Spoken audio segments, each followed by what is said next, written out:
সেনাবাহিনীর বিশ্বাসভঙ্গের কারণেই আওয়ামী লীগের পতন হয়েছে বলে ইঙ্গিত করেন দলের সভাপতিমণ্ডলীর সদস্য এবং সাবেক এই মন্ত্রী। বিশ্বাসভঙ্গের যে কথা বলছেন এটা তো মূলত আপনারা সেনাবাহিনীর বিশ্বাস ভঙ্গের বিষয়টিকেই বলছেন, ইন্ডিকেট করছেন নাকি? সেনাবাহিনীর যেই ভূমিকা, সেই ভূমিকার কথা তো আপনাকে আমি বলেছি যে সেই ভূমিকা খুবই হতাশজনক ভূমিকা। বিশ্বাসভঙ্গের বিষয়ে কথা বলতে গিয়ে আওয়ামী লীগ একটা বিপাকে পড়েছে বলেও মন্তব্য করেন আওয়ামী লীগের এই নেতা।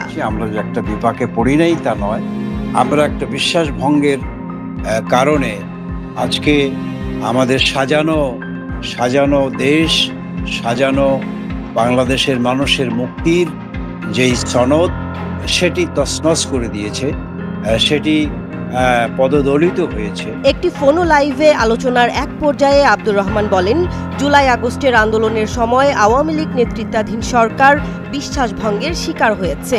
সেনাবাহিনী তাদের যথাযথ দায়িত্ব পালন করেনি, দেশের সুরক্ষায় তাদের যা করণীয় ছিল তা করেনি। আমরা মনে করি যে এই সাপে দংশন করেছে, সেই সাপই বিষ নামাবে। সেনাবাহিনীর যেই ভূমিকা, দেশ জাতি কোনো অবস্থাতেই তাদের দায়িত্ব তারা পালন করেছে, এই কথাটি কেউ বলবে না, কোনো মানুষই বলবে না। আওয়ামী লীগ এখন ঘুরে দাঁড়ানোর প্রস্তুতি নিচ্ছে বলেও জানিয়েছেন দলের সভাপতিমণ্ডলীর সদস্য এবং সাবেক মন্ত্রী আব্দুর রহমান।